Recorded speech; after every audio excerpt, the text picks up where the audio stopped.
ఏదైతే RTC employees కి సంబంధించిన వార్తలు ప్రధానంగా కనపడతా ఉన్నాయి. దాంతో పాటు సో ఈ రోజు బీఆర్ఎస్ ఆవిర్భావ దినోత్సవం జరుపుకుంటా ఉంది BRS party. So BRS Bhavan వేదికగా ఈ ఆవిర్భావ దినోత్సవ సభలు జరుగుతూ ఉన్నాయి. పెద్ద ఎత్తున డెకరేషన్స్ ఇవన్నీ కూడా కనపడతా ఉన్నాయి. సో ఈ రోజు కేసీఆర్ గారు కీలక భేటీ అని చెప్పారు. మరి అది మళ్ళీ మరి ఎటుపోయిందో తెలీదు. సో ఇవన్నీ కూడా ప్రధాన వార్తల్లో కనపడతా ఉన్నాయి. అలాగే మల్లారెడ్డి గారి కోడలు సో బీజేపీతో టచ్ లోకి వెళ్తున్నట్టుగా కనపడతా ఉంది.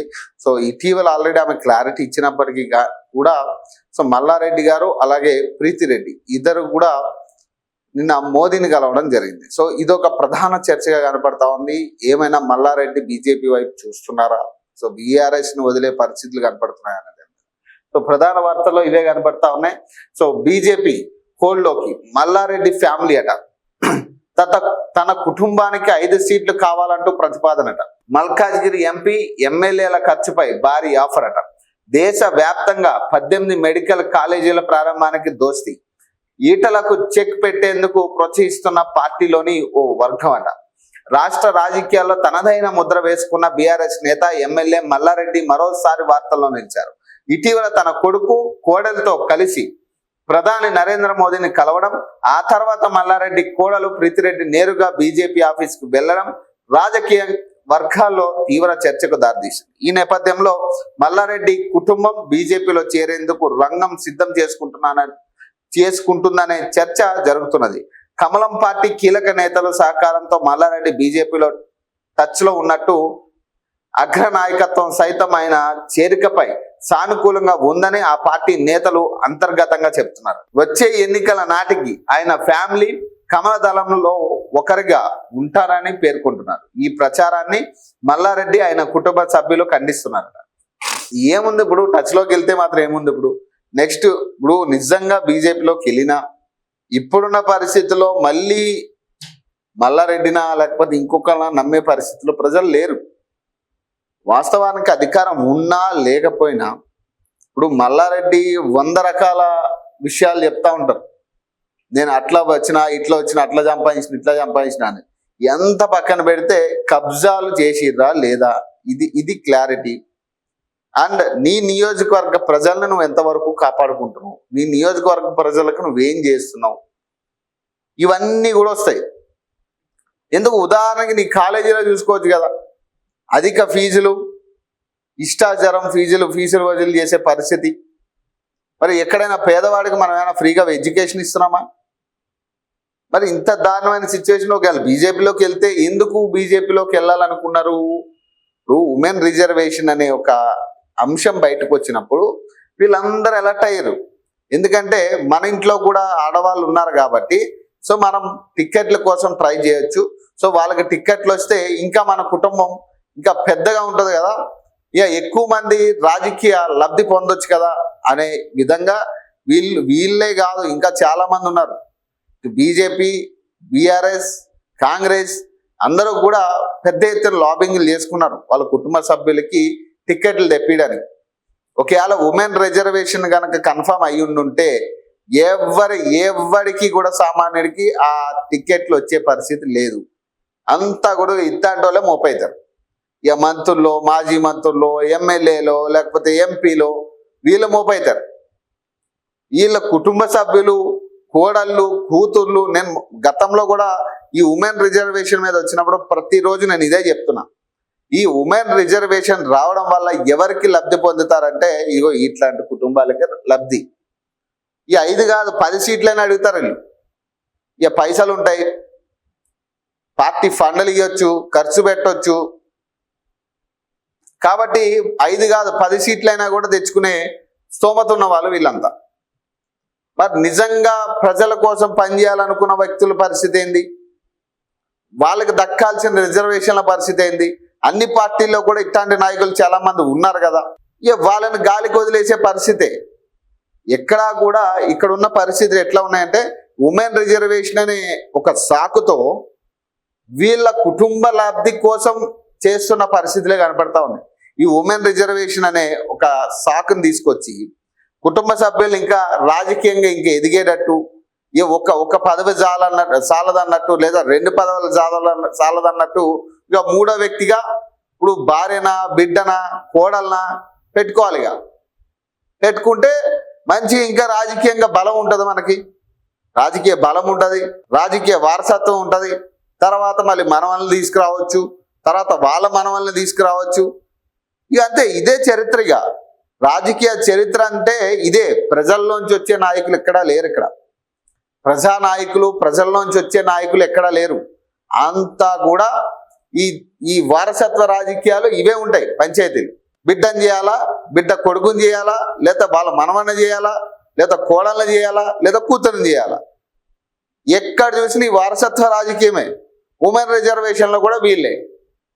కొన్ని ఉమెన్ రిజర్వేషన్ కనీసం న్యాయంగా ఎవరికైతే అందాలో రిజర్వేషన్ అందాల్సిన వాళ్ళకి వచ్చే పరిస్థితి లేదు. మరి బీసీలకి ఇంతమంది, ఎస్సీలకి ఇంతమంది అని రిజర్వేషన్ స్ప్లిట్ చేయట్లే. అలా స్ప్లిట్ చేసిన ఇప్పుడు ఎస్సీల్లోనూ రాజకీయ లబ్ధి పొందుతున్న వాళ్ళు ఉన్నారు, రెడ్డిల్లోనూ ఉన్నారు, బీసీల్లోనూ ఉన్నారు. వాళ్ళ తప్పితే మిగతా వాళ్ళకి అవకాశం కల్పించే పరిస్థితి ఉండదు. ఎంతకాలం వాడి కుటుంబం లేకపోతే వాడి చుట్టాలా, వాడి పట్టాలా, వీళ్ళే రావాలి. ఇక 5 టికెట్లు భారీ ఆఫర్ అట చూడు. ఏఐకు సంబంధించి విద్యార్థులను ప్రోత్సహించే కార్యక్రమానికి ఆహ్వానించేందుకు మల్లారెడ్డి తన కొడుకు కోడలతో ఇటీవల ప్రధాని మోదీని కలిశారు.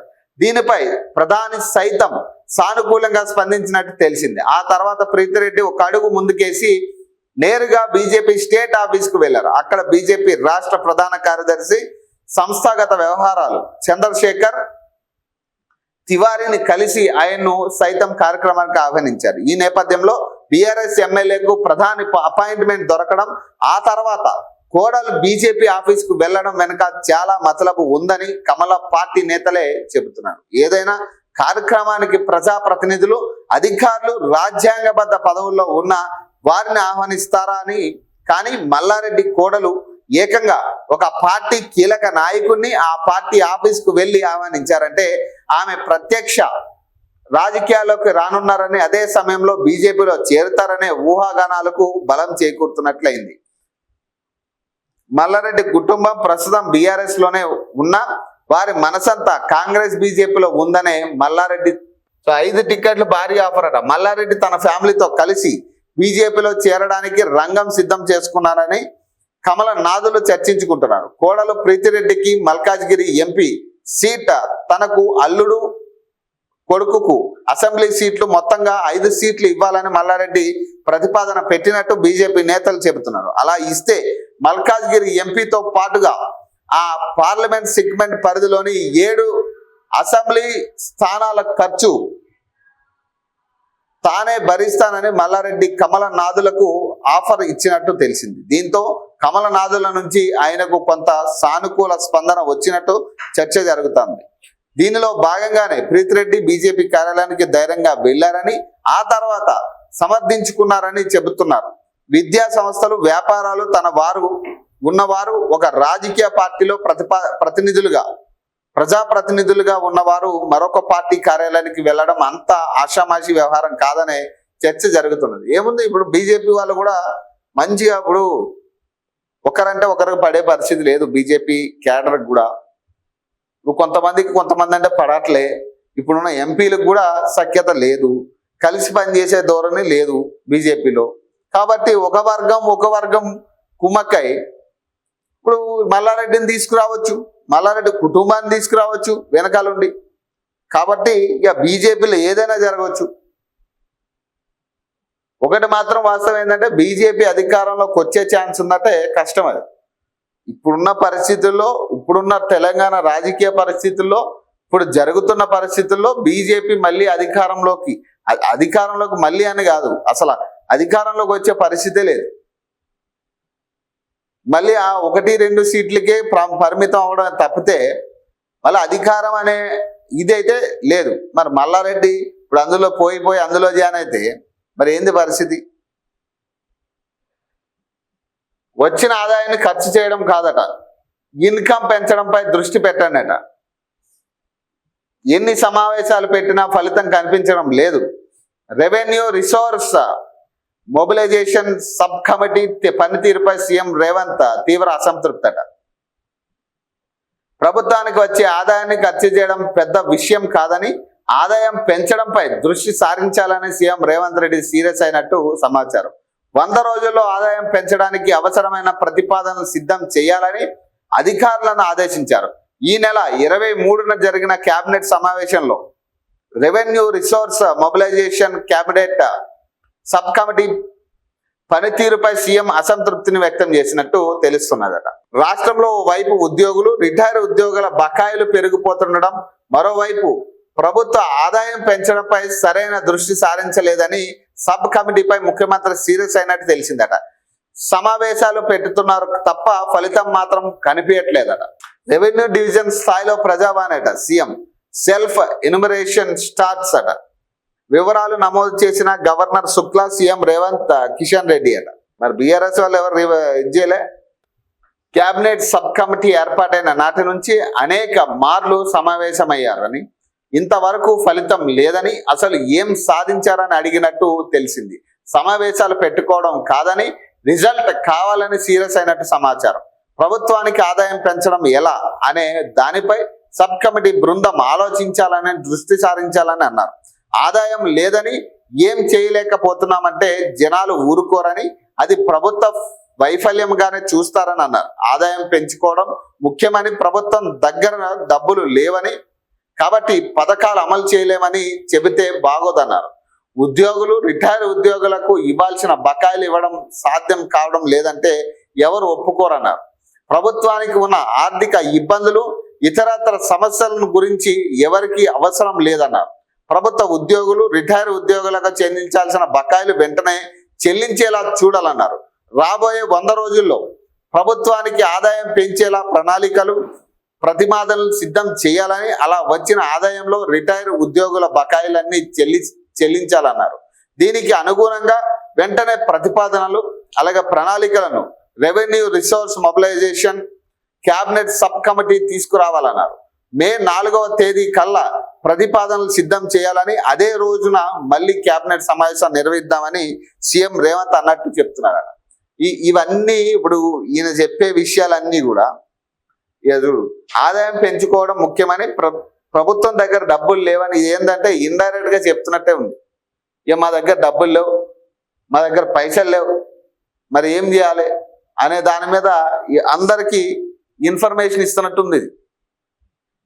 ఈ ఇన్ఫర్మేషన్ ఇస్తా ఉంది, మా దగ్గర పైసలు లేవు, మేము రిటైర్ ఎంప్లాయీస్కి పైసలు ఇవ్వలేము, ఉద్యోగులకి పైసలు ఇవ్వలేకపోతున్నాం, నిరుద్యోగులకు పైసలు ఇవ్వలేకపోతున్నాం, లేకపోతే పథకాలు అమలు చేయలేకపోతున్నాం అని ఇండైరెక్ట్ గా ముఖ్యమంత్రి చెప్తున్నట్టుంది. కాబట్టి ఇప్పుడు రాబోయే 100 రోజుల్లో అంట ప్రభుత్వానికి ఆదాయం పెంచేలా ప్రణాళికలు, ప్రతిపాదనలు సిద్ధం చేయాలట. అలా వచ్చిన ఆదాయంతో రిటైర్ ఉద్యోగుల బకాయిలన్నీ చెల్లించాలన్నారట. దీనికి అనుగుణంగా వెంటనే ప్రతిపాదనలు, ప్రణాళికలు revenue resource mobilisation cabinet sub committee తీసుకురావాలని చెప్తున్నారట. అధికారులకు అప్పచెప్తా ఉన్నారు. ఇవి ఎలా ఆదాయం పెంచాలి, తెలంగాణలో ఎలా రిసోర్స్ తీసుకురావాలి, ఎలా రిసోర్స్ ఎట్లా పెంచాలనే దాని మీద ఇప్పుడు ప్రభుత్వానికి ప్రణాళికలు సిద్ధం చేయాలట అధికారులు. ఇంతకన్నా ఘోరం ఆల్రెడీ ఒకసారి చెప్పినందుకే ప్రజలకి మైండ్ పోయింది.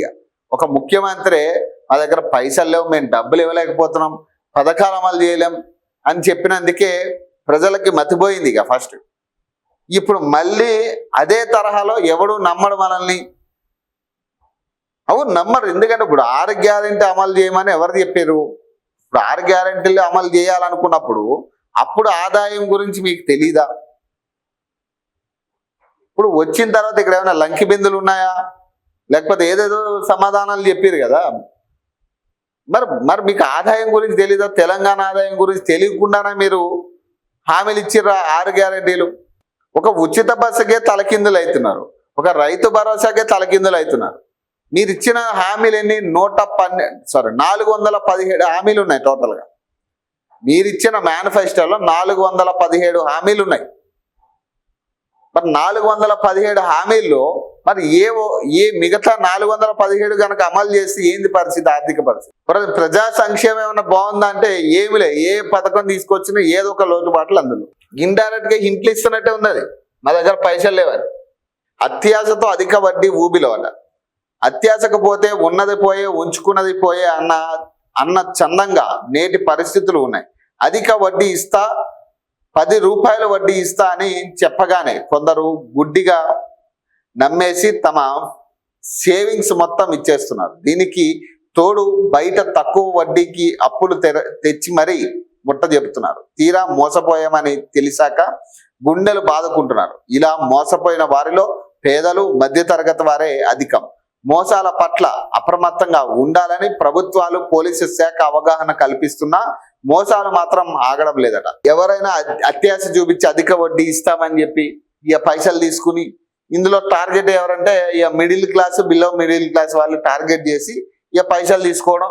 ఈ అధిక వడ్డీ అని చెప్తే కొంత ఇప్పుడు 10 రూపాయల వడ్డీ అనో లేకపోతే ఎక్కువ వడ్డీ ఇస్తామనో, అంతకన్నా ఎక్కువ వడ్డీ ఇస్తాం బయట ఉన్నదానికంటే అని చెప్పి మన దగ్గర పైసలు తీసుకుని వాళ్ళ వ్యాపారాలు చేసి ఇక మనల్ని నష్టాల పాలు చేసే పరిస్థితి ఆ పైసలు కట్టగా.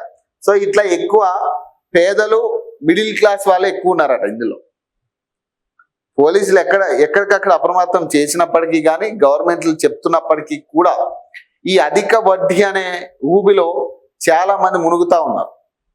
ఈ పైసలు మళ్ళీ ఒక చోట మన దగ్గర లేకపోతే ఇంకో చోట మనం అప్పు తెచ్చి మళ్ళీ వీడికి అప్పు ఇవ్వడం. ఇక్కడ అధిక వడ్డీ వస్తుంది కాబట్టి ఈ అధిక వడ్డీతో ఇది క్లియర్ చేద్దామనే ఆశతో చాలా మంది ఈ అధిక వడ్డీ ఊబిలో పడతా ఉన్నారు. కాబట్టి జాగ్రత్తగా ఉండాలి. ఎందుకంటే పోలీసులు ఎప్పటికప్పుడు హెచ్చరిస్తున్నప్పుడు ఖచ్చితంగా అది ముళ్ళ దారే అవుతుంది. కాబట్టి ఖచ్చితంగా చాలా జాగ్రత్తగా ఉండాలి. ఈ అధిక వడ్డీకి ఆశపడి గనక మీరు సంపాదించి కూడగట్టిందా, సేవింగ్స్ లో పెట్టినయా, లేకపోతే ఇంకొకట ఏ పైసలైనా కానీ ఖచ్చితంగా ఈ అధిక వడ్డీకి ఆశపడితే మొత్తం మునిగే పరిస్థితి తప్పితే ఏముండదు. ఈ బదిలీలపై సస్పెన్స్ అట. అయోమయంలో ప్రభుత్వ టీచర్లట. కేంద్రం కండిషన్.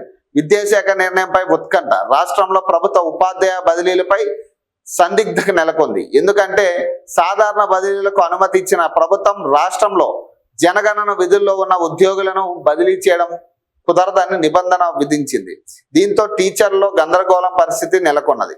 అయితే ప్రస్తుతం ట్రాన్స్ఫర్ చేసి జనాభా లెక్కలు పూర్తయిన తర్వాత రివీల్ చేయాలని, ఆ మేరకు జీవో జారీ చేయాలని టీచర్ సంఘాలు డిమాండ్ చేస్తున్నాయట. రాష్ట్రంలో సెన్సెస్ డ్యూటీస్ కోసం ఎక్కువ మంది టీచర్లను ఎంపిక చేశారు. వీరంతా 2 విడతల్లో తమకు కేటాయించిన ప్రాంతాల్లో విధులు నిర్వహించాలి. జనగణన వివరాలు సేకరించాలి.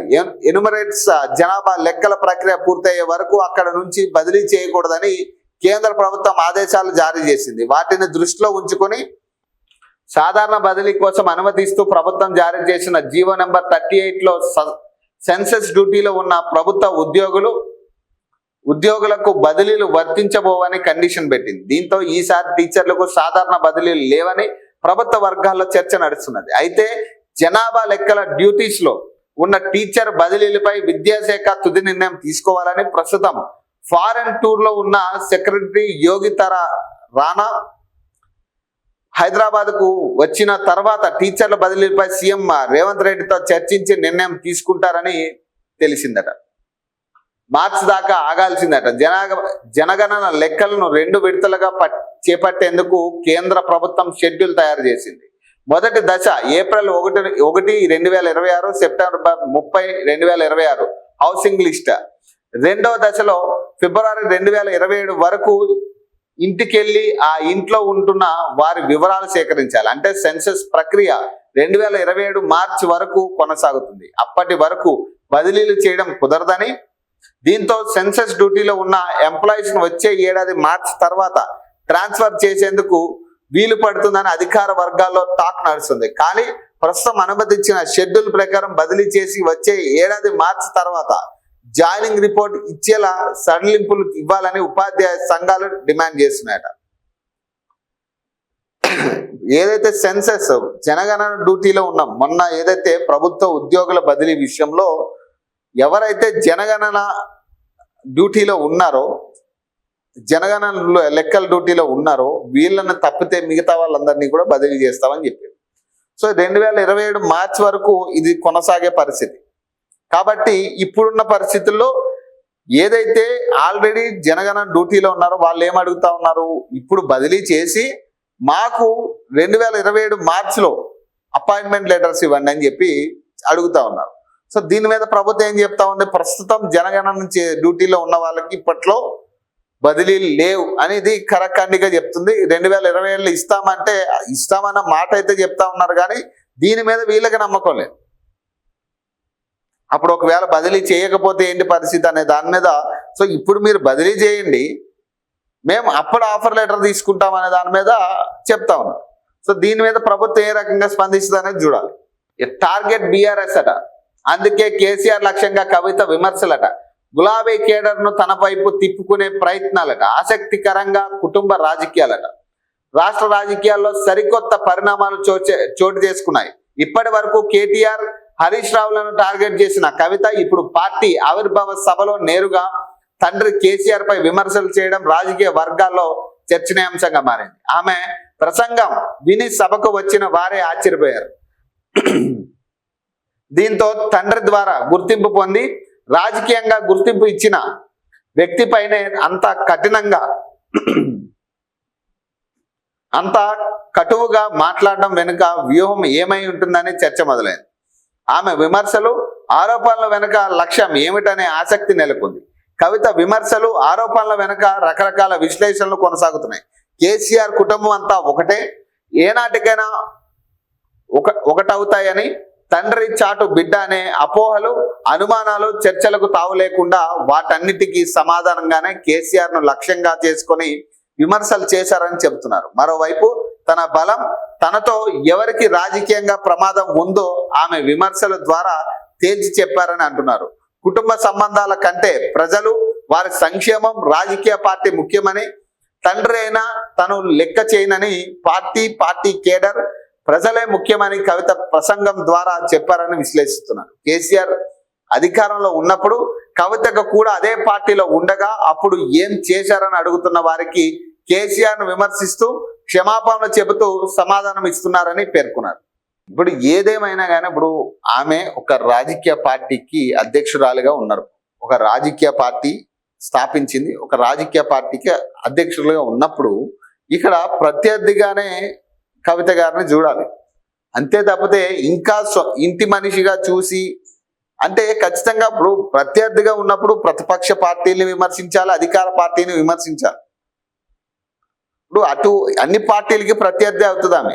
కానీ ఇప్పుడు బీఆర్ఎస్కి ఎక్కువ ఎందుకు ఎఫెక్ట్ అవుతా ఉందంటే ఆమె బీఆర్ఎస్ లో అది కూడా పార్టీ అధ్యక్షుడు బిడ్డ కాబట్టి, ఆమె బయటకు వచ్చి ఒక పార్టీ పెట్టింది కాబట్టి సో కొంత బీఆర్ఎస్కి ఎఫెక్ట్ అయ్యే పరిస్థితులు కనపడతా ఉన్నాయి. కానీ ఇప్పుడు టార్గెట్ బీఆర్ఎస్ అంటే అయి ఉండొచ్చు, బీఆర్ఎస్ టార్గెట్ ఎందుకు బీఆర్ఎస్ టార్గెట్ అయి ఉండొచ్చు, ఆమెను పార్టీ నుంచి వెళ్ళగొట్టడం అనేది ఖచ్చితంగా బీఆర్ఎస్ టార్గెట్ చేసే అవకాశం ఉంది అక్కడ ఆమె. ప్లస్ మొదటి నుంచి ఆమె వ్యాఖ్యలు చూసుకుంటే కేటీఆర్ని కావచ్చు, హరీష్ రావుని కావచ్చు, ఇంకా మరి కొంతమందిని జగదీశ్వర్ రెడ్డిని కావచ్చు, ఇట్లాంటి వాళ్ళందరినీ టార్గెటెడ్గా ఆమె మాట్లాడి వ్యాఖ్యలు చేయడం, ఇవన్నీ కూడా చూస్తుంటే ఖచ్చితంగా బీఆర్ఎస్ ని టార్గెట్ చేసే విధంగానే కనపడతా ఉంది. దీంట్లో టీఆర్ఎస్ పార్టీ అనేదైతే పెట్టిరామే, టీఆర్ఎస్ అనేదైతే మళ్ళీ రిప్లికేట్ చేస్తూ గత టీఆర్ఎస్ ను గుర్తు చేస్తూ ఆమె ఏదైతే మాట్లాడిందో, సో దీంట్లో కొంత ఆశ్చర్యం కలిగించే విషయం ఏంటంటే టీఆర్ఎస్ అని పెట్టడం వల్ల గ్రౌండ్ లెవెల్లో పల్లెల్లో కొంత డిస్టర్బెన్స్ వచ్చే పరిస్థితి ఉంటుంది. ఎందుకంటే ఇప్పటికీ కూడా కేసీఆర్ అంటే టీఆర్ఎస్ పార్టీగానే చూస్తారు. సో అక్కడ బాగా ఎఫెక్ట్ అయ్యే పరిస్థితి ఉంటుంది బీఆర్ఎస్. కాబట్టి ఖచ్చితంగా అన్ని ఆలోచించే కవిత గారు ఈ డెసిజన్ తీసుకున్నారనే క్లారిటీ అయితే అర్థమవుతా ఉంది. కానీ మరి ఏం చేయబోతా ఉన్నారు, ఇప్పుడు ఆమె ఇచ్చిన హామీలో రకరకాలు చెప్తా ఉంది ఆమె కూడా. ఇక చూడాలి ఎంతవరకు జరుగుతుంది. ఎందుకంటే రాజకీయ పార్టీని నమ్మే పరిస్థితుల్లో, రాజకీయాలను నమ్మే పరిస్థితుల్లో, రాజకీయ పార్టీల్ని, రాజకీయ నాయకుల్ని నమ్మే పరిస్థితుల్లో ప్రజలు లేరు. ఎందుకంటే ప్రజలు చాలా క్లారిటీగా ఉన్నారు. ఎవరు ఎందుకు మన దగ్గరికి వస్తున్నారు, ఎవరు ఎందుకు ఈ హామీలు ఇస్తున్నారు అనే దాని మీద చాలా క్లారిటీ ఉంది. కాబట్టి ఈ పరిస్థితిలో మరి కవిత గారి జర్నీ ఎలా ఉండబోతుందో చూడాలి ఇక పార్టీ పరంగా. ఎమ్మెల్సీల నియామకం ఈసీ గెజెట్ రిలీజ్ అట. నేడో రేపు అజారుద్దీన్ కోదండరాం ప్రమాణ స్వీకారం, ఎటకేలకు ప్రమాణ స్వీకారం చేస్తా ఉన్నారు పాపం. ఇక వస్తుందా రాదా అన్న కాడి నుంచి ఇక ఫైనల్గా అయితే ఎమ్మెల్సీ పదవిని తీసుకొచ్చింది ఇక రేవంత్ రెడ్డి. చాలా శ్రమించినట్టే, రేవంత్ రెడ్డి పాత్ర ఎక్కువ ఉంది ఇందులో వీళ్ళకి ఎమ్మెల్సీలు ఇవ్వడంలో. నేడో రేపు గవర్నర్ కోట ఎమ్మెల్సీలుగా కోదండరాం, అజారుద్దీన్ ప్రమాణ స్వీకారం అంట. తెలంగాణ శాసనమండలిలో గవర్నర్ కోట ఎమ్మెల్సీలుగా ప్రొఫెసర్ ఎం కోదండరాం, మహమ్మద్ అజారుద్దీన్ల పేర్లకు గవర్నర్ ఆమోద ముద్ర వేయడంతో వారిద్దరిని ఎమ్మెల్సీలుగా నియమిస్తూ ఈసీ గెజెట్ విడుదల చేసింది. ఈ మేరకు ఆదివారం రాష్ట్ర ఎన్నికల ప్రధాన అధికారి సి సుదర్శన్ రెడ్డి ప్రకటన విడుదల చేశారు. లోక్సభ భవన్ లోంచి కోదండరాం, అజారుద్దీన్ పేర్లను నామినేట్ చేస్తూ గవర్నర్ ఆమోదం తెలిపినట్లుగా ఈసీకి సమాచారం అందడంతో ఈసీ శాసన మండలికి వీరిద్దరి పేర్లను గవర్నర్ కోటాలో నియమితులైనట్లుగా తెలిపింది. కాగా ఇదివరకే గవర్నర్ కోటాలో ఎన్నికైన ఎమ్మెల్సీ రాజేశ్వర్ రావు అలాగే ఫరూక్ హుసేన్ పదవి కాలం 2023 మే 27న ముగిసినట్లుగా ఆ రెండు ఎమ్మెల్సీ ఖాళీలు అయినట్లుగా ఇప్పటికే శాసన మండలి నోటిఫై చేసింది. ఇప్పుడు ఎమ్మెల్సీలుగా కోదండరాం, అజారుద్దీన్ కు governor Shiv Pratap Shukla green signal ఇవ్వడంతో వారిద్దరూ నేడు లేదా రేపు ప్రమాణ స్వీకారం చేసే అవకాశాలు ఉన్నాయని ప్రభుత్వ వర్గాలు చెబుతున్నాయట. ఓటీఆర్ అప్డేట్ అంతంతే దృష్టి సారించని నిరుద్యోగులట. రాష్ట్రంలో ఉద్యోగాల కోసం ఎదురు చూస్తున్న నిరుద్యోగులు TGPSC one time registration update విషయంలో అలసత్వం వహించినట్లు తెలుస్తున్నది. ఇప్పటికే కమిషన్ ఓటీఆర్ అప్డేట్ గడువును 3 సార్లు పొడిగించింది. రాష్ట్ర వ్యాప్తంగా 31,56,000 మంది నిరుద్యోగులు కమిషన్ వెబ్సైట్ లో గతంలోనే రిజిస్టర్ చేసుకోగా ఇప్పటి వరకు కేవలం సుమారు 7 లక్షల మంది మాత్రమే తమ వివరాలను అప్డేట్ చేసుకున్నట్లుగా కమిషన్ వర్గాలు చెబుతున్నాయి. కొత్తగా వెలువడే నోటిఫికేషన్లకు దరఖాస్తు చేసుకోవాలంటే ఓటీఆర్ అప్డేషన్ ప్రాథమిక నిబంధనగా కమిషన్ పేర్కొంది. గతంలో రిజిస్ట్రేషన్ చేసుకున్న తర్వాత అదనంగా పొందిన విద్యార్థులకు చేరుకోవాల్సిన ఉంటుంది. ఆ పాత డేటాలో ఏవైనా పొరపాట్లు ఉంటే సర్ది చూసుకోవడానికి అవకాశం కల్పించింది. నోటిఫికేషన్లు విడుదలైన తర్వాత ఒక్కసారిగా అందరూ అప్డేట్కు ప్రయత్నిస్తే వెబ్సైట్ సర్వర్ మొరాయించే ప్రమాదం ఉంది. కాబట్టి అభ్యర్థులు ముందుగానే ఈ ప్రక్రియను పూర్తి చేసుకోవాలని కమిషన్ పేర్కొంటున్నారు. రాష్ట్రంలో ఎస్సీ వర్గీకరణ తర్వాత త్వరలో విడుదల చేయబోయే ఉద్యోగ నోటిఫికేషన్ల నేపథ్యంలో అభ్యర్థులందరూ తమ వన్ టైం రిజిస్ట్రేషన్ ఓటీఆర్ డేటాను తప్పనిసరిగా అప్డేట్ చేసుకోవాలని 5 నెలల క్రితమే టీజీపీఎస్సీ ఆదేశించింది. మొదటగా ఓటీఆర్ అప్డేట్కు జనవరి 9 వరకు ఉన్న గడువును ఫిబ్రవరి 25 వరకు పెంచారు. అనంతరం ఫిబ్రవరి 25 నుంచి మార్చి 25 వరకు నెల రోజుల పాటు మరోసారి పొడిగించారు.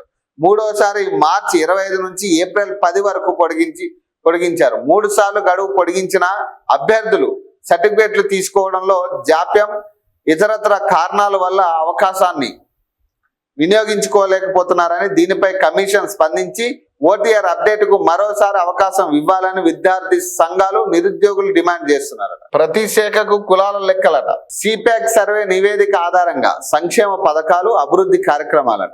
జనాభా వెనుకబాటు ఆధారంగా ఏం చేయాలో సూచించాలని అన్ని శాఖలకు సర్కార్ ఆదేశాలు. ఎవరి పరిస్థితి ఏమిటి, ఏం చేయాలనే విధంగా రిపోర్ట్లు 2 నెలల్లోగా నివేదించాలని ఆర్డర్ అట. తెలంగాణ సామాజిక ముఖ చిత్రాన్ని సామూలంగా ఆవిష్కరించిన సిప్యాక్ సామాజిక, ఆర్థిక, విద్య, ఉపాధి, రాజకీయ, కుల సర్వే నివేదిక ఆధారంగా సంక్షేమ పథకాలు, అభివృద్ధి కార్యక్రమాలు తీసుకురావాలని రాష్ట్ర ప్రభుత్వం నిర్ణయించింది. ప్రతికూలం వెనుకబాటుతనాన్ని శాస్త్రీయంగా లెక్కగట్టిన ఈ నివేదికను అన్ని ప్రభుత్వ శాఖలకు పంపిస్తూ జనాభా తామాషా, వెనుకబాటుతనం ప్రతిపాదికన చేపట్టాల్సిన అభివృద్ధి పనులపై సమగ్ర సిఫార్సులు అందజేయాలని ఆదేశించారు. సామాజిక అసమానతలు రూపుమాపి ఓట్ల రాజకీయాలకు అతీతంగా నిజంగా అవసరమున్న వర్గాలకు లక్షిత సంక్షేమం అందించడమే లక్ష్యంగా ఈ కసరత్తు మొదలైందని 2 నెలల గడువులోగా ఆయా శాఖలు ఇచ్చే ఫీడ్బ్యాక్ ఆధారంగా నిధుల ఖర్చు, కొత్త పథకాల రూపకల్పనలో సమూల మార్పులు చోటు చేసుకున్నాయని, ఈ నేపథ్యంలో సామాజిక న్యాయం 2.0 పేరిట రాష్ట్ర ప్రభుత్వం తీసుకోబోయే నిర్ణయాలపై సర్వత్రా ఆసక్తి నెలకొంది. సో ప్రతి ఉపకులానికి వారి వెనుకబాటు ఎంత ఉంది, వారు ఏ రంగాల్లో వెనుకబడి ఉన్నారు అనే అంశాల ఆధారంగా సంక్షేమ పథకాలను డిజైన్ చేయబోతున్నారు. ఇప్పటి వరకు అమల్లో ఉన్న అనేక పథకాల్లో అర్హత లేని వారు లబ్ధి పొందుతున్నారనే ఆరోపణలు ఉండగా ఈ కొత్త డేటా ఆధారంగా సోషల్ జస్టిస్ టాప్ ద్వారా ప్రతి పేద గడపకు లబ్ధి చేకూరాలని ప్రభుత్వం భావిస్తుందట. విద్యా ఉద్యోగ రంగంలో ప్రత్యేక ఊతం. రాష్ట్ర వ్యాప్తంగా 242 కులాలను సర్వే చేయగా అందులో 135 కులాలు రాష్ట్ర సగటు వెనుకబాటుతనం అంటే సిబిఐ స్కోర్ 81 కంటే దారుణమైన స్థితిలో ఉన్నాయని నివేదిక వెల్లడించింది. ఈ 135 కులాలు రాష్ట్ర జనాభాలో 67%గా ఉన్నాయి. ఇందులో 99% ఎస్టీలు, 97% ఎస్సీలు, 71% బీసీలు అత్యంత వెనకబడి ఉన్నారని తేలింది.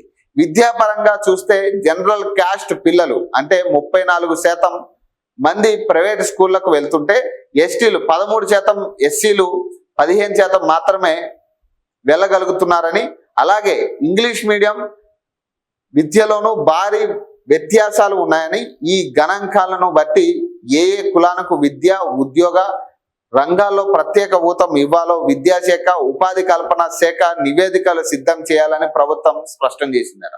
ఇవి ఏదైనా కానీ ఇప్పుడు ఒకటి బీసీల, ఎస్సీల, ఎస్టీల ఎవరైనా కానీ ఏ కులంలో అయినా కానీ వెనకబడ్డ కులాలు చాలా ఉన్నాయి. ఉపకులాలు ఏవైతే ఉన్నాయో ఇప్పుడు ఎస్సీ వర్గీకరణ తీసుకొచ్చారు, అది విద్యా వైద్యమా ఇంకోట దేనికోసం తెచ్చినా కానీ ఏదైతే ఉపకులాలు దాదాపు 57 ఉపకులాలు ఉన్నాయి ఎస్సీల్లో, ఈ 57 ఉపకులాలకి మేలు జరగాలి ఫస్ట్.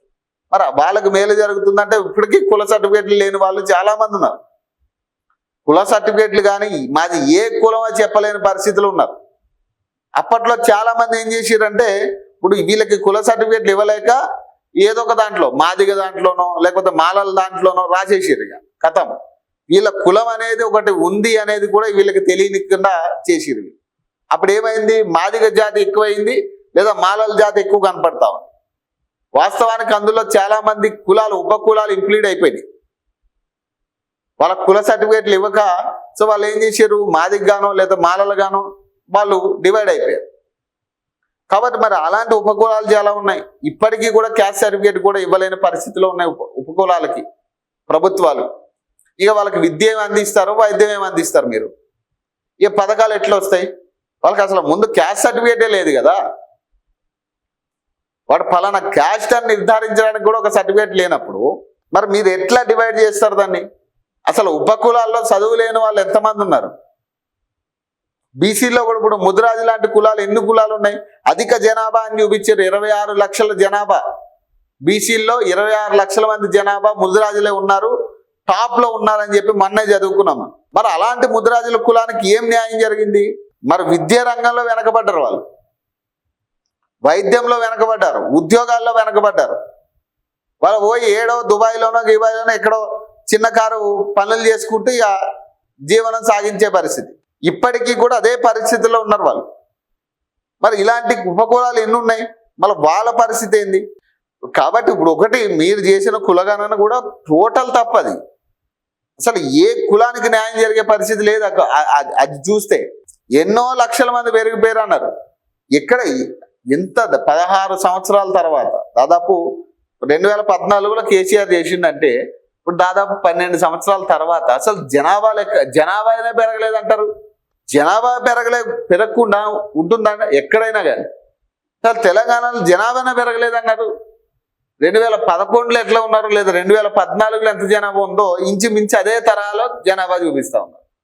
హైదరాబాద్ ఉమ్మడి ఖమ్మం జిల్లాలో పెట్రోల్ డీజిల్ కొరతట, పలు చోట్ల నో స్టాక్ బోర్డులట, బంకుల వద్ద మళ్ళీ బారులట. ఖమ్మంలోని ఓ బంకు వద్ద క్యూలో ఉన్న వాహనదారులు. ఈ పెట్రోల్ డీజిల్ గొడవ ఏందిరా బాబు? అసలు ఏం జరుగుతూ ఉంది? ఎందుకు? ఇప్పుడు పెట్రోల్ పుష్కలంగా ఉంది, డీజిల్ పుష్కలంగా ఉంది, గ్యాస్ కొరత లేదు, గ్యాస్ పుష్కలంగా ఉంది అంటున్నారు. అసలు ఎవరికి అందుతుంది ఇదంతా? ఏడుకుపోతుంది ఇవంతా కూడా? ఇప్పుడు కేంద్ర ప్రభుత్వం ఏం చెప్తా ఉంది, లేదు పుష్కలంగా ఉంది, పెట్రోల్ పుష్కలంగా ఉంది, వనరులన్నీ పుష్కలంగా ఉన్నాయి, దాదాపు ఒక 5-6 నెలలు మనం గడిపేయచ్చు దాంతో అన్నారు. గ్యాస్ కూడా అట్లనే మాట్లాడు. మరి ఏది గ్యాస్? ఏది ఎవరికి వస్తుంది గ్యాస్? ఇంకా బ్లాక్ లో నడుస్తూనే ఉంది, ఇంకా బ్లాక్ లో నడుస్తూ ఉంది కదా. పెట్రోల్ డీజిల్ ఫుల్ స్టాక్ అట, కానీ బంకుల్లో నో స్టాక్ పెడుతున్నారు. డబ్బు కట్టినా సరఫరా చేయట్లేదంటూ డీలర్లట. ప్రభావం చూపిస్తున్న రూపాయి విలువ, ఆయిల్ కంపెనీల నష్టాలు, ఎన్నికలు అయ్యాక ధరలు పెరుగుతాయన్న ఆందోళనట. రాష్ట్రంలో ఇంధనం కొరత లేదు, నిల్వలు సమృద్ధిగా ఉన్నాయి, అంటోంది పౌర సరఫరా శాఖ. పలు చోట్ల పెట్రోల్ బంకుల్లో మాత్రం నో స్టాక్ బోర్డులు దర్శనమిస్తున్నాయి. కొన్ని చోట్ల వాహనదారులు బారులు తీస్తున్నారు. కొత్తగూడెం జిల్లా అశ్వారావుపేటలో అయితే పోలీసు భద్రత మధ్య విక్రయాలు చేపట్టాల్సిన పరిస్థితి నెలకొంది. మొత్తంగా చూస్తే ఇంధనం కొరత తీవ్రంగానే ఉంది. అందులోనూ డీజిల్ సమస్య అధికం. శుక్రవారం నుంచి ఈ సమస్య పెరుగుతున్నట్టే కనిపిస్తుంది. మరోవైపు ఆయిల్ కంపెనీల నుంచి ఇంధనం సకాలంలో సరఫరా కావడం లేదని పెట్రోల్ బంకుల యాజమాన్యులు చెబుతున్నారు. ఇతర రాష్ట్రాల్లో ఓటింగ్ పూర్తయ్యాక పెట్రోల్ డీజిల్ ధరలు పెరగడం ఖాయమన్న భయం సామాన్యులను తీవ్రం చేస్తుంది. రాష్ట్రంలో 4,000కు పైగా పెట్రోల్ బంకులు ఉన్నాయట. సో మరి ఏం చేయాలి? ఇప్పుడు 4,000 ఉన్నాయి. నో స్టాక్ బోర్డు పెడితే ఎవడు మాత్రం ఏం చేస్తాడు? ఇప్పుడు నో స్టాక్ బోర్డు పెడితే ఎవడు మాత్రం వాడి దగ్గరికి పోయే పరిస్థితి ఉంటుంది. ఇప్పుడు మళ్ళీ బారలు ఇస్తారు, మళ్ళీ దీన్ని మళ్ళీ పెద్ద ఇష్యూ చేసి ఇప్పుడు మళ్ళీ కేంద్ర ప్రభుత్వం ఏం చెప్తా ఉంది? నిల్వలు ఉన్నాయంటది. నిల్వలు ఉన్నప్పుడు మరి పెట్రోల్ మరి ఇక్కడ కొరత ఎక్కడ వస్తూ ఉంది? ఇప్పుడు డీలర్లు ఏమంటున్నారు? మేము పైసలు కట్టినా సరఫరా లేదంటారు. వాళ్ళు డీలర్లు ఏమంటా ఉన్నారు? మేము పైసలు కట్టినాం, సరఫరా ఇవ్వట్లేదు. మరి సరఫరా ఎందుకు ఇవ్వట్లేదు అంటే ఎట్లా అంటే, ఈ చిన్నప్పుడు ఒక కథ ఉంటుంది, 7 చేపల కథ అని ఒకటి ఉంటుంది. చేప ఎందుకు ఎండలేదంటే నాకు అది అడ్డొచ్చింది ఇది అడ్డొచ్చింది అని చెప్తా ఉంటారు. ఈ తరహాలోనే ఇది కనపడతా ఉంది. కేంద్ర ప్రభుత్వం ఏమో ఫుల్గా స్టాక్ ఉంది, ఎక్కడా కూడా ఇబ్బంది లేదు, 6 నెలల పాటు లేదా ఏడాది పాటు మనం సఫలంగా వాడుకోవచ్చు. యథాచిగా మనకి ఇంధనం కొరత ఎక్కడా కనపడట్లే, ఎక్కడా లేదని చెప్తా ఉన్నారు. గ్యాస్కి ఇదే మాట చెప్పారు. గ్యాస్ కొరత విషయంలో కూడా ఇదే మాట చెప్పారు వాళ్ళు. మరి ఎక్కడ పోతుంది? మరి ఇప్పుడు నిజంగా అంత ఉత్పత్తి ఉండి అంత సరఫరా ఉన్నప్పుడు మరి ఎక్కడ పోతా ఉంది ఈ ఇంధనం మొత్తం? మరి ఎన్నికల తర్వాత పెట్రోల్ డీజిల్ రేట్లు పెరుగుతాయన్న ఆలోచన కూడా చాలా మందిలో కొంత కలిసివేస్తున్న పరిస్థితి. ఇప్పటికే కాళ్ళు ఇరగొట్టారు. ఇక దాదాపు ఇక మోచేతి వరకు ఇక ఇరగొట్టే పరిస్థితే ఉంటుంది. ఇక ఒక సామాన్యుడికి ఇప్పటి వరకు కాళ్ళు ఎరగని, ఇక రేపు మోచేతుల వరకు ఇరగొడతారు ఇక ఈ ప్రభుత్వాలన్నీ. ఈ ప్రభుత్వం నిజంగా పెట్రోల్ ధరలు కనుక పెంచి పెట్రోల్ డీజిల్ ధరలు కనుక పెంచితే కనుక ఇక సామాన్యుడికి నడ్డి విరిగినట్టే ఇక కంప్లీట్. ఇప్పటికే చాలా మంది ఇబ్బందులు పడుతూ కూడా పెట్రోల్ కొట్టించుకునే వాళ్ళు ఉన్నారు అవసరానికి. ఇక దాన్ని విచ్చలవిడిగా పెంచుకుంటూ పోయారు వీళ్ళు. ఏదో ఒక 10 రూపాయలు లేకపోతే ఒక్కసారి ₹1 తగ్గించామని చెప్పుకుంటాకే అవుతుంది అది. మరి ఈ తరహాలో పెంచుకుంటూ పోతే సామాన్యుడి పరిస్థితి ఏంది? అదే జీవనాధారంగా బతికే వాళ్ళ పరిస్థితి ఏంది? ఆటో వాళ్ళ పరిస్థితి, ట్యాక్సీ వాళ్ళ పరిస్థితి, గూడ్స్ పరిస్థితి, లారీల పరిస్థితి, వ్యాన్ల పరిస్థితి ఏంటి? వాళ్ళ పరిస్థితి ఏంటి? అవే బతుకులని గడిచే వాళ్ళ పరిస్థితి ఏంటి? రేపో ఎల్లుండో మళ్ళీ దీని మీద ఒక ప్రెస్ మీట్ పెడతారు. ప్రెస్ మీట్ పెట్టి లేదు అదంతా తూచు, మీరందరూ అది నమ్మకండి, అంత ఇంధనం అంతా కూడా మనకి సంవత్సరం పాటు ఏడాది పాటు వరుసగా మనకి ఇంధనం కొరత అసలు ఎక్కడా లేదు, ఫుల్ స్టాక్ ఉంది మనకి అంటారు. మరి ఇక్కడ చూస్తేనేమో నో స్టాక్ బోర్డులు కనపడతాయి. దోచుకునే వారితో దోస్తానట. సైబర్ నేరగాళ్లు అడ్డగోలుగా మ్యూల్ ఖాతాలు, కమిషన్ కోసం బ్యాంకు సిబ్బంది కక్కుర్తి. తెలుగునాట 100 మంది నిందితుల చిట్టా సిద్ధమట. అతను వాణిజ్య బ్యాంక్ మేనేజర్. కొలువులో చేరి 2 ఏళ్లకే అడ్డదారిలో సొమ్ము సంపాదించేందుకు అలవాటు పడ్డాడు. కరెంట్ ఖాతాకు 10 నుంచి 20 వేలు ఇస్తామనగానే 200కు పైగా బ్యాంక్ ఖాతాలు తెరిచేందుకు సహకరించాడు. ఇతర బ్యాంకుల్లో పనిచేస్తున్న మిత్రులకు ఈ అక్రమ ఆదాయం రుచి చూపించాడు. ఇటీవల పోలీసులు అరెస్ట్ చేయగా తాను తప్పు చేయలేదని, బ్యాంక్ అభివృద్ధికి పనిచేశానంటూ నటించాడు. ఇదే కోవలో మరో బ్యాంకులో పనిచేసే 4 మేనేజర్లు, ఫీల్డ్ ఆఫీసర్లు, కేవైసీ అప్రూవర్స్ కలిసి ఏడాదిగా 100 మ్యూల్ ఖాతాలను విదేశాల్లో సైబర్ ముఠాలకు సమకూర్చుతూ ప్రతిఫలం పొందారట. సైబర్ మోసాలకు మూలం బ్యాంక్ ఖాతానే. అది ఉంటేనే నేరగాళ్లకు డబ్బు చేరుతుంది.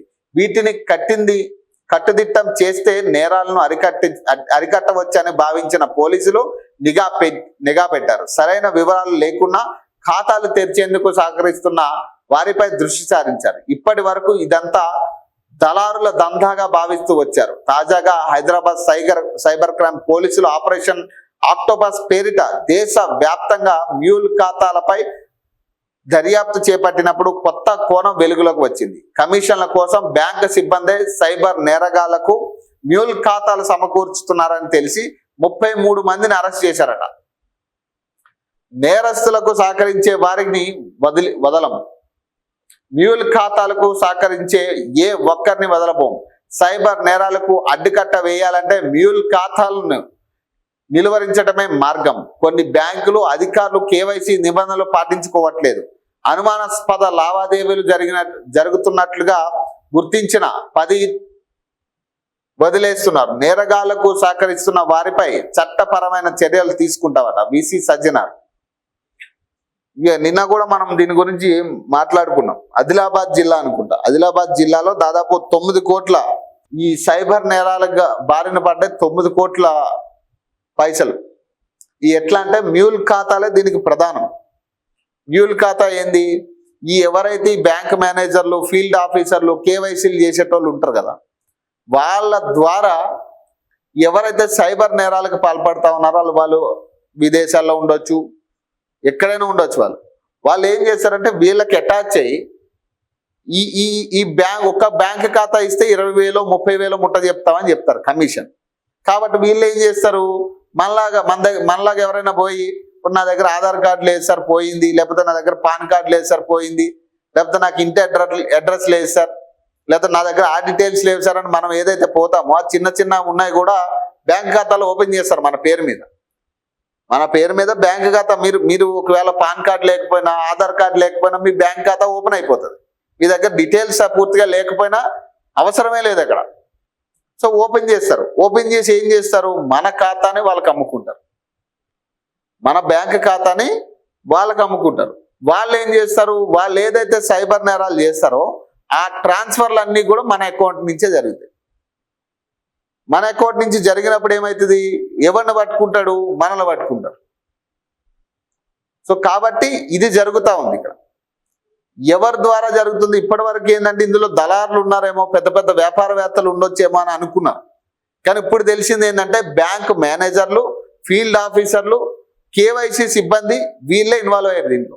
తెలంగాణ రాష్ట్రం మొత్తంలో దాదాపు 50 మంది బ్యాంక్ మేనేజర్లు, సిబ్బంది కూడా ఇన్వాల్వ్ అయ్యారు ఇందులో. ప్రముఖ బ్యాంకులు అన్ని బ్యాంకుల్లో ప్రముఖులు ఉన్నారు ఇందులో. వాళ్ళు చేయబట్టే ఇదంతా జరిగింది. కాబట్టి జాగ్రత్తగా ఉండాలి. మనం పొరపాటున మన బ్యాంకు లావాదేవీలు కనుక ఒకవేళ మనకు దగ్గర ఏం ఆధారాలు లేకపోయినా మనకు బ్యాంక్ అకౌంట్ వస్తుందంటే ఖచ్చితంగా అక్కడ ఏదో మతలబు ఉన్నట్టుగానే. కాబట్టి మనం ఒకసారి క్రాస్ చెక్ చేసుకోవాలి. మన లావాదేవీలు ఏం జరుగుతున్నాయి మన బ్యాంక్ త్రూ అనేది మనం ఖచ్చితంగా కనిపెట్టుకోవాలి. ఇంకొకటి, మన బ్యాంక్ పాస్బుక్ కానీ, ఏటీఎం కానీ, పాస్వర్డ్ కానీ ఆఖరికి అక్కడ బ్యాంక్ మేనేజర్ ఉన్నా కానీ వాడికి ఇవ్వాల్సిన అవసరం లేదు. ఇది మాత్రం గుర్తుపెట్టుకోండి. మనకు కమిషన్ ఇస్తారు కదా, లేదా వాడు అంటాడు మీకు కమిషన్ ఇస్తాం, నెలకు 15,000 వస్తే మీ బ్యాంక్ అకౌంట్ మీకు ఏం ఉపయోగం ఉంటుంది, దాని ద్వారా మీకు పైసలు జనరేట్ అయితే మా దగ్గర పెట్టండి, మీకు 15,000 20,000 ఇస్తాను, నేను బ్యాంక్ మేనేజర్ని కదా, నేనే చెప్తున్నా కదా, నేనే భరోసా ఇస్తున్నా కదా అంటాడు వాడు. అది అస్సలు నమ్మొద్దు. అవి వాటితో ఏదైనా చేయొచ్చు వాడు. సో ఇట్లాంటి మోసాలకే దావతీస్తా ఉన్నాం. దాదాపు 100 కోట్ల సైబర్ నేరాలు జరిగినాయి. 100 కోట్లు దోచుకున్నారు సైబర్ నేరాలు. కాబట్టి జాగ్రత్తగా ఉండండి. మీ అకౌంట్ ఖచ్చితంగా క్రాస్ చెక్ చేసుకోవడం చాలా ఇంపార్టెంట్. 2 నెలల్లో 2 లక్షల ఐటీ కొలువులకు ఎసరట. తెలంగాణపై ఐటీ రంగ నిపుణుల అంచనా. దిగ్గజ సంస్థలు, ఏఐ బయట స్టార్టప్ కంపెనీలు సైతం కృత్రిమ మేధా వైపే. ఐటీ సంస్థల్లో బాధితులకు నష్టపరిహారం ఇప్పించే యోచనలో రాష్ట్ర ప్రభుత్వం అంట. ఏఐ వల్ల దాదాపు 2 లక్షల మంది ఐటీ కొలువులు పోతున్నాయట. ఏఐ టెక్నాలజీ రావడం వల్ల, ఆర్టిఫిషియల్ ఇంటెలిజెన్స్ వల్ల ఐటీ రంగంలో దాదాపు 2 లక్షల ఉద్యోగాలు పోతున్నాయట 2 ఏళ్లలో. మరి ఎంత నష్టం వాటిల్లే పరిస్థితి ఉంటుంది చూడండి ఐటీ ఎంప్లాయీస్ పరిస్థితి. ఐటీ ఎంప్లాయీస్ పరిస్థితి ఇక ఎంత ఎంత ఘోరమైన సిచ్యువేషన్ చూడండి. ఆర్టిఫిషియల్ ఇంటెలిజెన్స్ వచ్చిన తర్వాత అసలు ఇప్పుడున్న పరిస్థితుల్లో కొంతమంది ఫోన్ చేసి చెప్తా ఉన్నారు, అసలు ల్యాప్టాప్లు కూడా ప్రొవైడ్ చేయట్లేదట, ఛార్జర్లు కూడా ప్రొవైడ్ చేయట్లేదట ఆఫీసెస్లో. ఛార్జర్లు కూడా మినిమం, ఛార్జర్లు కానీ వైఫై నెట్వర్క్ కానీ మినిమం ప్రొవైడ్ చేసే పరిస్థితి లేదు. వర్క్ ఫ్రమ్ హోమ్ అంటున్నారట, వర్క్ ఫ్రమ్ హోమ్ ఇచ్చే పరిస్థితి లేదు. ఆఫీసులకు రమ్మంటేనేమో ఆఫీసులు అక్కడ లేవట. ఎక్కడ ఒక ప్లేస్ తీసుకుని, ఖాళీ ప్లేస్ తీసుకుని అక్కడ కనీసం ప్రొవైడ్ చేయాల్సిన ఛార్జర్లు కూడా ఛార్జింగ్ పాయింట్స్ కూడా ప్రొవైడ్ చేయని పరిస్థితులు ఉన్నాయట ఇప్పుడు ఐటీ ఎంప్లాయీస్. ఈ చిన్న చిన్న కంపెనీలు కాదు, టెక్ మహేంద్ర, విప్రో లాంటి కంపెనీలే ఇట్లాంటి పరిస్థితులు ఉన్నాయి ఇప్పుడు ఐటీ ఎంప్లాయీస్. ఎవరినైతే తీసేస్తారో వాళ్ళందరినీ ఒక చోట జమ చేస్తున్నారు. ఇక వీళ్ళు టైమింగ్స్, వీళ్ళు జస్ట్ వెళ్ళి తంబేసి వస్తే అయిపోయాయి కథం. ఇప్పుడు ఎందుకంటే ఛార్జర్ లోపలికి పోయి పని చేయాలంటే మినిమం ఛార్జింగ్ ఉండాలి కదా. ల్యాప్టాప్లో పని చేయాలంటే మినిమం ఛార్జింగ్ ఉండాలి, బేసిక్ అది. ఆ బేసిక్ ఛార్జింగ్ పాయింట్ ప్రొవైడ్ చేయట్లేదట. కొన్ని ఇంటికి పోయి పని చేద్దామంటేనేమో ఒత్తిడి ఎక్కువ అవుతుంది, మేనేజర్లు ఒత్తిడి చేస్తున్నారట. ఇంత ఘోరమైన సిచ్యువేషను. లక్షల మందిని తీసేసే యోచనలో ఇప్పుడు ప్రముఖ కంపెనీలు ఉన్నాయి. టెక్ మహేంద్ర, విప్రో, ఇతర కంపెనీలు ఏ ఉన్నాయి అన్ని కంపెనీలు కూడా ఇదే తోవలో పనిచేస్తూ ఉన్నాయి. మినిమం ఛార్జింగ్లు ప్రొవైడ్ చేసే పరిస్థితుల్లో లేవట. ఈ వర్క్ ఫ్రమ్ హోమ్లు అని చెప్పి అధిక ప్రెషర్ పెట్టే పరిస్థితి అట. బెనిఫిట్స్ ఇచ్చే పరిస్థితి లేదు, బెనిఫిట్స్ కూడా ఇవ్వట్లేదు, కట్ చేసిరని చెప్తా ఉన్నారు. మరి మొత్తానికైతే ఈ ఐటీ రంగం మీద భారీ ఎఫెక్ట్ ఏఐ ద్వారా పడబోతా ఉంది. లక్షలాది మంది ఉద్యోగాలు కోల్పోయే పరిస్థితి, ఇప్పటికే చాలా మంది కోల్పోతున్నారు. ఇక ముందుట ఇక లక్షలాది మంది ఉద్యోగాలు కోల్పోయే పరిస్థితులు ఉన్నాయి ఐటీ రంగంలో ప్రధానంగా. సో ఏ కారణంగా హైదరాబాద్ ఐటీ క్యారిడార్లో ఉద్యోగాల కోత ప్రారంభమైంది. ఇప్పటికే ప్రారంభ స్థాయి ఉద్యోగాలను కృత్రిమ మేధ అంటే ఏఐ ఆక్రమించడంతో గత ఏడాది కాలంలో క్యాంపస్ ప్లేస్మెంట్లపై తీవ్ర ప్రభావం పడింది. అంతకు ముందు 2 ఏళ్లతో పోలిస్తే ఈసారి క్యాంపస్లలో కొత్త ఉద్యోగాల నియామకం 3వ వంతు కూడా లేదని ఐటీ నిపుణులు అంటున్నారు. కొత్త ఉద్యోగాల సంగతి తర్వాత అసలు ఉన్న ఉద్యోగులే పోతున్నాయి. ఏఐతో మరిన్ని అవకాశాలు వస్తాయని, కొత్త ఉద్యోగాల సృష్టి జరుగుతుందని ఇప్పటి వరకు భావించారు. కానీ ఏఐ వల్ల ఉన్న ఉద్యోగాలే పోతున్నాయని చెప్తా ఉన్నారు. మరి ఇది ఎంత దూరం తావదీస్తుందో, ఎన్ని లక్షల మంది దీనివల్ల ఎఫెక్ట్ అయ్యే పరిస్థితి ఉంటుందో చూడాలి. ఈ ఆవిర్భావ దినోత్సవానికి సంబంధించిన ఇక మొత్తం యాడ్సే నమస్తే తెలంగాణ మొత్తం. ఇంద్రమ్మ బిల్లు రాలేదని ఆగిన గుండె, బేస్మెంట్ పూర్తయిన 6 నెలలుగా రాని బిల్లట, ఆగిన నిర్మాణం, గుండెపోటుతో మృతి చెందిన బాధితురాలు పనిగంటి మల్లు. సొంతిల్లు లేక వాగు ఒడ్డున టెంట్ వేసి దహన సంస్కారాలట. కాంగ్రెస్ సర్కార్ నిర్లక్ష్యానికి నిదర్శనంగా నిలిచిన ఘటన మంచిర్యాల జిల్లా వేంపల్లి గ్రామంలో దారుణం అట. బాత్రూంలోనే బతుకట. ఇంద్రం ఇండ్లు కట్టిస్తామంటే నమ్మి ఆగమైన చెంచుపల్లి అట. ప్రభుత్వ దత్తత గ్రామంగా వికారాబాద్ జిల్లా చెంచుపల్లి. చెంచులకు ఇండ్లు కట్టించాలని కాంగ్రెస్ సర్కార్ నిర్ణయం. పాత ఇండ్లు కూల్చి పనులు మొదలుపెట్టిన అధికారులు. ఏడాదైనా ఇంకా పునాదుల స్థాయిలోనే నిర్మాణాలు. ప్రభుత్వం నుంచి బిల్లు రాలేదని వదిలేసిన కాంట్రాక్టర్లు. ఉన్న నీడను కోల్పోయి గోసపడుతున్న బాధితులు. నాటి నుంచి బాత్రూంలోనే పలు కుటుంబాల జీవనం అట. చూడండి, మరి ఒక పక్కేమో వీళ్ళు ఇందిరమ్మ ఇల్లు ఇస్తున్నాం, ఇన్ని వేల కోట్లు రిలీజ్ చేసిన మరి అన్ని వేల కోట్లు ఎటుపోతా ఉన్నాయి? అన్ని వేల కోట్లు మీరు మొన్న కూడా ఒక వార్త వచ్చింది కదా, ఎన్నో వేల కోట్లు రిలీజ్ చేసిన ఇందిరమ్మ ఇల్లుకి అని చెప్పి పెద్ద ఎత్తున ప్రచారం వచ్చింది, పెద్ద వార్తలే వచ్చినాయి దాని మీద. మరి అన్ని వేల కోట్లు ఎటుపోయినాయి? ఎవరి ఖాతాలోకి పోతా ఉన్నాయి ఈ పైసలన్నీ? ఇప్పుడు 2 ఉదాహరణలు ఇక్కడే ఉన్నాయి కదా, పక్కనే ఉన్నాయి 2 ఉదాహరణలు. ఇక్కడ కూడా బిల్లు రాకే గుండాగి చచ్చిపోయింది ఆ ముసలవ్వ ఎదురు చూస్తూ 6 నెలలుగా. మరి ఇక్కడ ఆల్రెడీ ఇల్లు కట్టిస్తానని చెప్పి, ఇందిరమ్మ ఇల్లు కట్టిస్తానని చెప్పి ఉన్నిళ్ళు కూల్చిర్రట. ఉన్నిళ్ళు కూల్చి పనులు స్టార్ట్ చేసినాక మధ్యలో కనీసం బేస్మెంట్ స్థాయికి కూడా వెళ్ళకుండా బిల్లులు రాలేదని చెప్పి కాంట్రాక్టర్లు వదిలిపోయారట. మరి ఇన్ని వేల కోట్లు ఎటుపోతున్నట్టు, మరి ఎవరి అకౌంట్లో పడుతున్నట్టు? ఇక్కడ పేదవాడికి మేలు జరగాలి కదా. నిజంగా మీరు రిలీజ్ చేసిన పైసలు పేదవాడికి అందితే అక్కడ మేలు జరగాలి కదా. మరి కీడెందుకు జరుగుతూ ఉంది?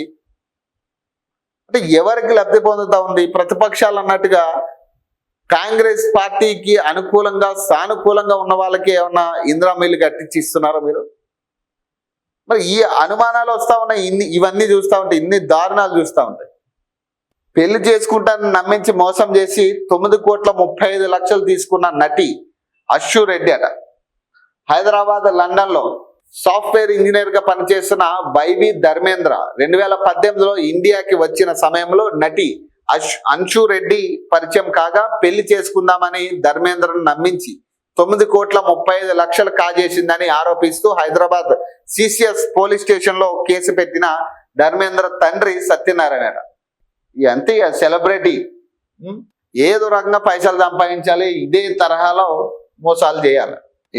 సినీ నటి అశ్షూ రెడ్డి హనీ ట్రాప్ అట. పెళ్లి పేరుతో ఓ సాఫ్ట్వేర్ ఉద్యోగిని నమ్మించి దశల వారీగా 9,35,00,000 స్వాహా అట. సిసిఎస్ పోలీసులకు బాధితుడి తండ్రి ఫిర్యాదట. నాపై వస్తున్నవన్నీ తప్పుడు వార్తలే అశ్షూ రెడ్డి అట. ఇంకా సిగ్గుండాలిగా.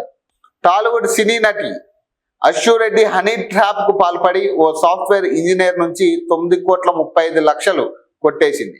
ఈ మోసంపై బాధితుడు తండ్రి హైదరాబాద్ సిసిఎస్ పోలీసులకు ఫిర్యాదు చేశారు. పోలీసులు తెలిపిన వివరాల ప్రకారం షేక్పేట్ ప్రాంతంలో నివాసం ఉంటున్న సాఫ్ట్వేర్ ఇంజనీర్ వైవి ధర్మేంద్ర 2018లో లండన్ నుంచి నగరానికి తిరిగి వచ్చారు. ఈ సందర్భంగా తన కామన్ ఫ్రెండ్స్ ద్వారా అశ్షూ రెడ్డి పరిచయం అయింది.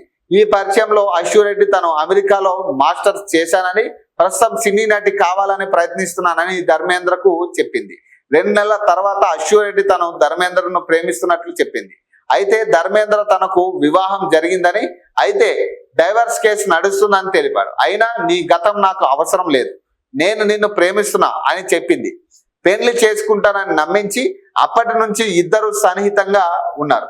ఈ క్రమంలో అశ్షూ రెడ్డి వివిధ కారణాలు చెప్పి ధర్మేంద్ర నుంచి డబ్బులు తీసుకోవడం మొదలుపెట్టింది. ఈ తరుణంలో ధర్మేంద్ర పెళ్లి చేసుకుందామని 2 కుటుంబాలు పెద్దలు మాట్లాడుకునేలా మీటింగ్ పెట్టామన్నాడు.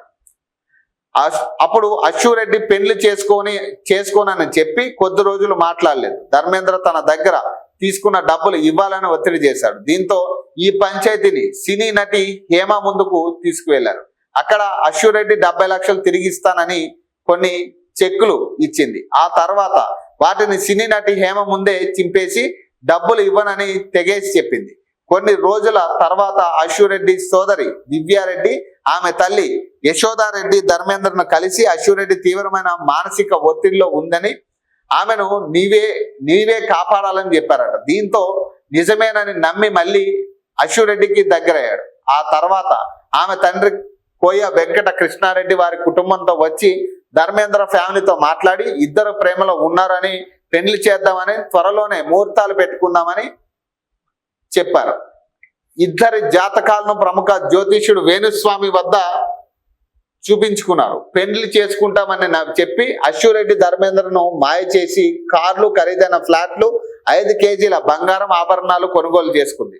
తిరిగి కొన్ని రోజుల తర్వాత ధర్మేంద్రను పెళ్లి చేసుకోనని చెప్పి అతనితో మాట్లాడడం మానేసింది. డబ్బులు, బంగారం అడిగితే నీ మీద, నీ కుటుంబం మీద తప్పుడు కేసులు పెడతానని బెదిరించింది. అయితే అశ్షూ రెడ్డి నమ్మి శివ జయంత్తో సన్నిహితంగా ఉంటూ వారి లైఫ్ సెటిల్ చేసుకునేందుకు ధర్మేంద్రను హనీ ట్రాప్ చేశారని అతని తండ్రి ఈ వివరాలన్నింటినీ పేర్కొంటూ సిసిఎస్ పోలీస్ స్టేషన్ లో ఇటీవల ఫిర్యాదు చేశాడు. అశ్షూ రెడ్డితో పాటు అతని సోదరి తల్లిదండ్రులకి హనీ ట్రాప్ లో పాత్ర ఉందన్నారు. అశ్షూ రెడ్డి సోదరి సైతం ధర్మేంద్రను మాయ చేసి 50 లక్షలు తీసుకుందని ఫిర్యాదులో పేర్కొన్నారు. బిఎన్ఎస్ సెక్షన్ల కింద అభియోగాలను నమోదు చేసి పోలీసులు దర్యాప్తును ప్రారంభించారట. నాపై వస్తున్నవన్నీ తప్పుడు వార్తలేరట.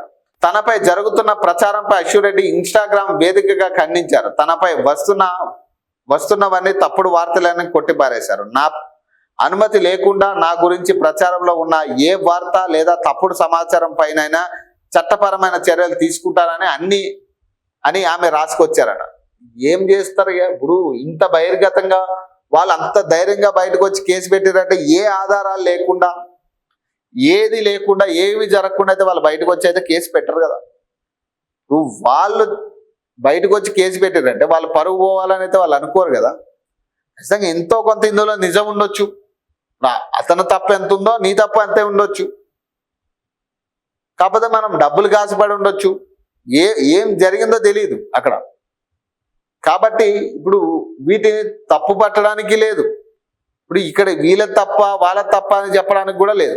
కాబట్టి ఇప్పుడు ఇక్కడ సెలబ్రిటీ అనే ఈ హోదాలో ఈ ముసుగులో చాలా మంది ఇట్లాంటి ఘోరాలకు పాల్పడతాం. జర్నలిస్టుకు డిజిటల్ అరెస్ట్ బెదిరింపులట.